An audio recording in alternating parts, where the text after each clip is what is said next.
नमस्कार। इस वीडियो में आपका स्वागत है। आज हम ब्रिटेन के संविधान की एक प्राचीन संस्था प्रिवी परिषद का अध्ययन करेंगे, जो आज भी विद्यमान है और एक महत्वपूर्ण प्राचीन व्यवस्था के रूप में बनी हुई है। प्रिवी परिषद एक संवैधानिक यंत्र है और मुख्यतः इसके द्वारा प्राचीन काल में राजा इसके माध्यम से अपने कार्यपालिका कार्यों का संपादन किया करता था, किंतु इसका जो प्राचीन वैभव था वो आज समाप्त हो चुका है और अब शक्ति की दृष्टि से यह एक नगण्य संस्था है। अब यह केवल नाम मात्र की और औपचारिक संस्था बनकर के रह गई है। प्रिवी परिषद की उत्पत्ति और विकास, जैसा कि हमने ब्रिटेन के संविधान के विकास को पढ़ते समय देखा था कि लंकास्ट्रियन काल में प्रिवी परिषद का विकास हुआ था। हमें ध्यान है कि नॉर्मन कालीन राजाओं ने विटनेस मोड को समाप्त करके उसके स्थान पर राजा को मंत्रणा देने के लिए दो संस्थाओं की स्थापना की थी, मैग्नम कॉन्सिलियम और क्यूरिया रेजिस। मैग्नम कॉन्सिलियम से बाद में संसद का विकास हुआ। क्यूरिया रेजिस एक छोटी संस्था थी जो राजा को परामर्श देने का कार्य करती थी। इसको दो भागों में विभाजित किया गया था। एक तो प्रशासकीय कार्य करने वाला एक समूह और दूसरा न्यायिक कार्यों का संपादन करने वाला समूह। प्रशासकीय कार्य करने वाला जो समूह था उसी को कालांतर में प्रिवी परिषद के नाम से जाना गया। प्रिवी परिषद का या क्यूरिया रेजिस के इस प्रशासनिक भाग का मुख्य कार्य था राजा को दिन प्रतिदिन के कार्यों में परामर्श देना और राजा के प्रशासनिक कार्यों का संपादन करना। इस क्यूरिया रेजिस में मुख्यतः उच्च वर्गों के द्वारा जो राजा के विश्वास पात्र हैं, केवल उन्हीं लोगों का चयन किया जाता था।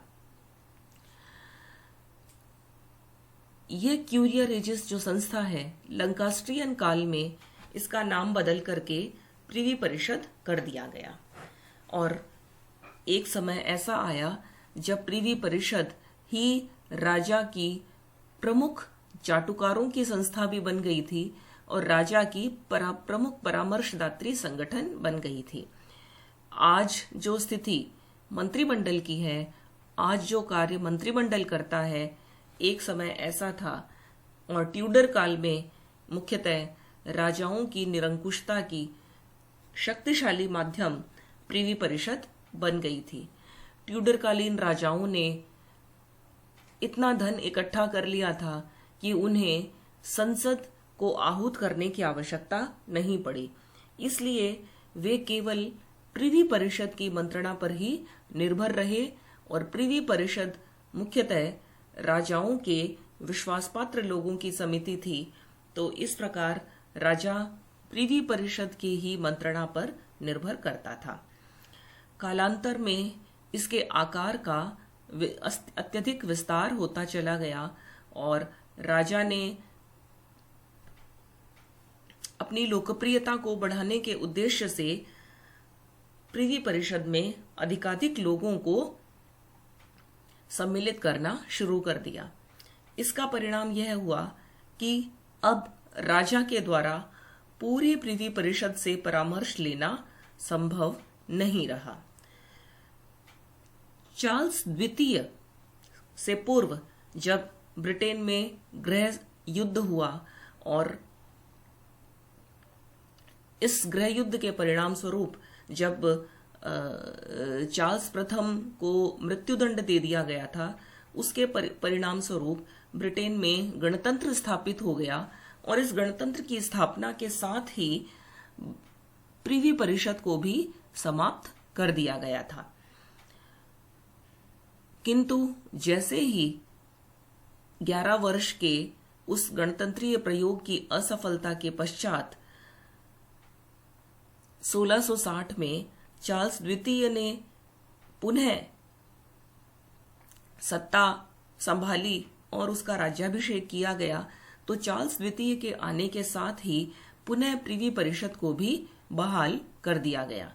इस प्रकार एक 11 वर्ष का 1649 से लेकर 1660 तक का कालखंड रहा, जब राजा के साथ प्रिवी परिषद को भी समाप्त कर दिया गया था। चार्ल्स द्वितीय ने प्रिवी परिषद को तो आहूत कर दिया, किंतु उसने इस समय एक नई परंपरा विकसित की और वो ये थी कि उसने प्रिवी परिषद में से ही अपने 5 अत्यंत विश्वासपात्र सदस्यों की एक छोटी समिति से परामर्श करना प्रारंभ कर दिया, जिसका नाम था काबाल। काबाल जो शब्द है, जैसा कि हम पहले भी देख चुके हैं, CABAL, ये उन 5 व्यक्तियों के नामों के प्रथम अक्षरों से बना हुआ समूह है, जो कि राजा को परामर्श देने का कार्य किया करते थे। इस प्रकार ये जो 5 लोगों की छोटी समिति थी, इसी में प्रिवी परिषद की संपूर्ण शक्ति केंद्रीभूत हो गई और कालांतर में इसी काबाल नामक संस्था से कैबिनेट प्रणाली का विकास हुआ। इसी ने ही आगे जाकर मंत्रिमंडल का रूप धारण कर लिया। किंतु प्रिवी परिषद समाप्त नहीं हुई, वह भी बराबर बनी रही। आज स्थिति ये है कि प्रिवी परिषद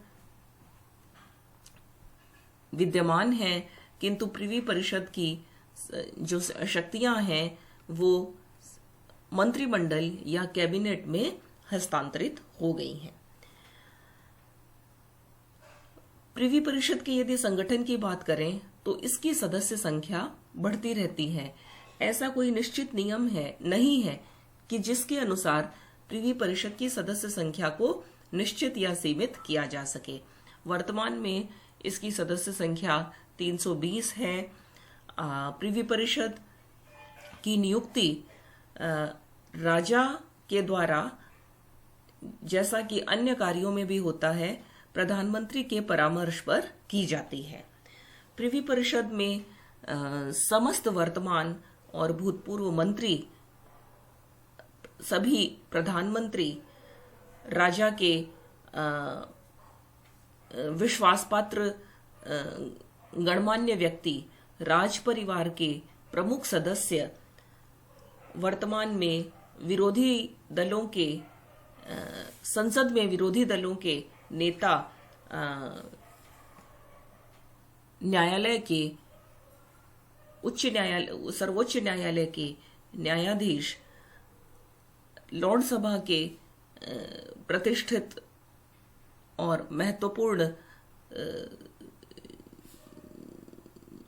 अधिकारी, वैज्ञानिक, साहित्यकारों में से कुछ लोग, ब्रिटेन के जो चर्च हैं, कैंटबरी और यॉर्क के आर्क बिशप, लंदन का बिशप, प्रशासकों में से, सिविल सेवा में से कुछ अति विशिष्ट प्रशासक, इस प्रकार विद्वता और योग्यता का एक समागम है। इसमें प्रमुख अनुभव रखने वाले सभी राजनीतिज्ञ इसमें सम्मिलित हैं और इस प्रकार से यह देखा जा सकता है कि प्रिवी परिषद ब्रिटेन के जो अत्यंत विशिष्ट अभिजन है राजनीतिक क्षेत्र में, उन सभी का समागम या उन सभी को ही प्रधान की नियुक्ति के लिए समय समय पर प्रधानमंत्री राजा को परामर्श देता है और उसके परामर्श के आधार पर प्रिवी परिषद का विस्तार होता रहता है। प्रिवी परिषद की सदस्यता जीवन पर्यंत के लिए मिलती है, लेकिन यदि कोई चाहे तो अपने पद से त्यागपत्र भी दे सकता है। 20वीं शताब्दी में 2 बार 1921 में और 1900 1991 में 2 बार सदस्यों ने त्यागपत्र दिया था और 21वीं शताब्दी में भी 3 सदस्यों ने अपने पद से त्यागपत्र दे दिया। यदि इनकी उपाधि की बात करें तो प्रिवी परिषद के जो सदस्य हैं उन्हें द राइट ऑनरेबल या महामान्य की उपाधि मिलती है और उसी के नाम से ये संबोधित किए जाते हैं। अनेक भारतीयों को प्रिवी परिषद की सदस्यता मिल चुकी है, जिनमें सर तेज बहादुर सप्रू को भी यह प्रिवी परिषद की सदस्यता प्राप्त हुई थी। क्योंकि यह एक औपचारिक संस्था है, इसलिए इसकी नियमित बैठकें नहीं होती है। इसकी कार्यपद्धति और बैठकों की यदि बात करें तो 1714 में जब महारानी एन की मृत्यु हुई थी, उस समय अंतिम बार पूरी प्रिवी परिषद की बैठक आहूत की गई थी। उसके पश्चात कुछ महत्वपूर्ण अवसरों पर प्रिवी परिषद के अधिकांश सदस्य उपस्थित होते रहे हैं, जिनमें कि राजा की मृत्यु, राजा के विवाह की घोषणा या राजा का विवाहोत्सव, राजा का राज्याभिषेक, ये ऐसे महत्वपूर्ण अवसर होते हैं जब प्रिवी परिषद के अधिकांश सदस्यों को आमंत्रित किया जाता है। प्रिवी परिषद की बैठकों के बारे में यह भी एक जानना महत्वपूर्ण है कि प्रिवी परिषद की बैठकों में उपस्थित होना सदस्यों का अधिकार नहीं है, वरन उन्हें प्रिवी परिषद की बैठक में उपस्थित होने के लिए आमंत्रित किया जाता है। यदि उन्हें आमंत्रण मिलता है तभी वो प्रिवी परिषद की बैठक में सम्मिलित हो सकते हैं।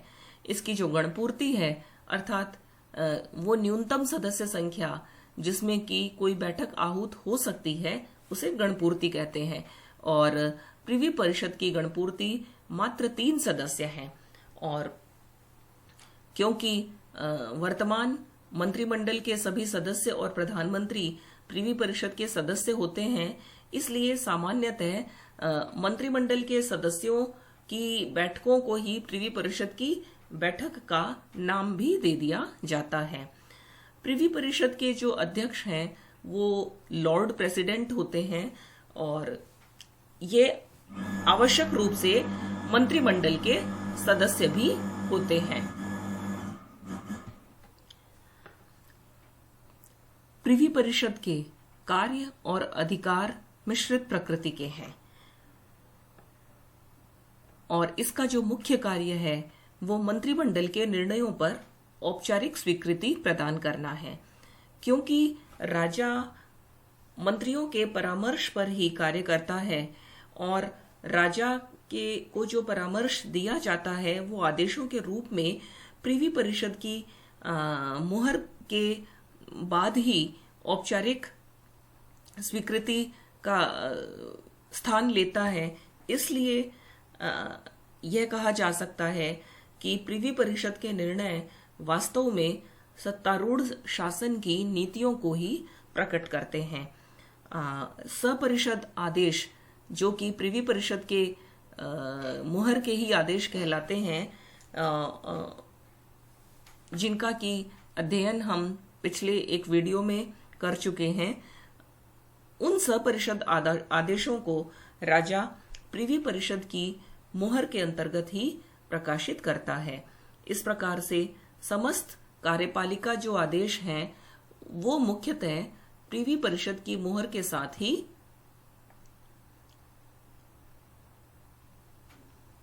प्रकाश में आते हैं। इसलिए औपचारिक दृष्टि से प्रिवी परिषद की मुद्रा का आज भी अत्यंत महत्व है। यदि गैर राजनीतिक कार्यों की बात करें तो इसका प्रमुख कार्य ऐसे चार्टर को स्वीकार करना है जिनमें वैज्ञानिक और औद्योगिक गवेषणा संबंधी कार्यों का संपादन होता है। क्योंकि इसमें अत्यंत ख्याति प्राप्त देश के विद्वान वैज्ञानिक होते हैं, इसलिए वैज्ञानिकों की एक समिति बना दी जाती है और प्रिवी परिषद मुख्यतः अपनी समितियों के माध्यम से ही कार्य करती है और यह समस्त वैज्ञानिक और औद्योगिक जो खोज हैं उन खोजों को प्रोत्साहन प्रदान करती है और शैक्षणिक क्षेत्र में भी ब्रिटेन के विश्वविद्यालयों के प्रशासन में सुधार के लिए यह जिस भी प्रकार चाहे उस प्रकार से कमीशंस की स्थापना कर सकती है। प्रिवी परिषद ही वो संस्था है जिसके सामने प्रधानमंत्री और अन्य मंत्रिमंडल के सदस्य शपथ ग्रहण करते हैं। प्रिवी परिषद के सदस्यों को यह एक विशेषाधिकार प्राप्त है कि वे व्यक्तिगत रूप से राजा से मुलाकात कर सकते हैं। यह अधिकार प्रिवी परिषद के अलावा केवल लॉर्ड सभा के सदस्यों को ही प्राप्त है। कॉमन सभा के सदस्य सामूहिक रूप से ही केवल राजा से मिल सकते हैं। इस बात से प्रिवी परिषद के महत्व को समझा जा सकता है। प्रिवी परिषद देश के आर्थिक एकीकरण के लिए प्रबंध करती है और ब्रिटेन की समाचार सेवा कंपनी ब्रिटिश ब्रॉडकास्टिंग कॉरपोरेशन की नीतियों के निर्धारण का कार्य भी प्रिवी परिषद का ही है। प्रिवी परिषद की विभिन्न समितियां हैं और इनमें न्यायिक समिति का अत्यंत महत्वपूर्ण इतिहास रहा है और जब ब्रिटेन का विशाल साम्राज्य हुआ करता था उस समय ब्रिटेन के उपनिवेशों से आने वाली अपीलों का यह सर्वोच्च अपीलीय न्यायालय हुआ करता था। प्रिवी परिषद में धर्मोपदेश संबंधी विषय तथा अन्य प्राइस कोड संबंधी मामलों का भी अपील का सर्वोच्च अदालत हुआ करती थी, किंतु वर्तमान में अब यह संस्था निर्णयात्मक नहीं वरन परामर्श देने वाली संस्था मात्र बनकर के रह गई है। अब ब्रिटेन में क्योंकि 2005 के कानून से सर्वोच्च न्यायालय की स्थापना हो गई है, इसलिए न्याय संबंधी कार्य अब सर्वोच्च न्यायालय के पास हस्तांतरित हो गए हैं। इस तरह से यद्यपि प्राचीन काल में जो कार्य प्रिवी परिषद करती थी, आज वे कार्य अन्य संस्थाओं के पास हस्तांतरित हो गए हैं और अब इसके औपचारिक रूप से इसके नाम से किए जाने वाले सभी कार्यों का दायित्व मंत्रिमंडल का हो गया है। इसलिए यह कहा जा सकता है कि यह केवल प्राचीन काल में जो शक्ति थी, आज उसका एक प्रतीक बनकर के रह गई है और उस गौरव को याद दिलाने वाली एक संस्था बन गई है। जिस प्रकार आज राजा के पास कोई वास्तविक शक्ति नहीं है, उसी प्रकार राजा को परामर्श देने वाली इस प्राचीन संस्था के पास भी अब कोई वास्तविक शक्ति नहीं है, वरन समस्त शक्तियां जनता के प्रतिनिधियों को हस्तांतरित हो गई हैं। धन्यवाद।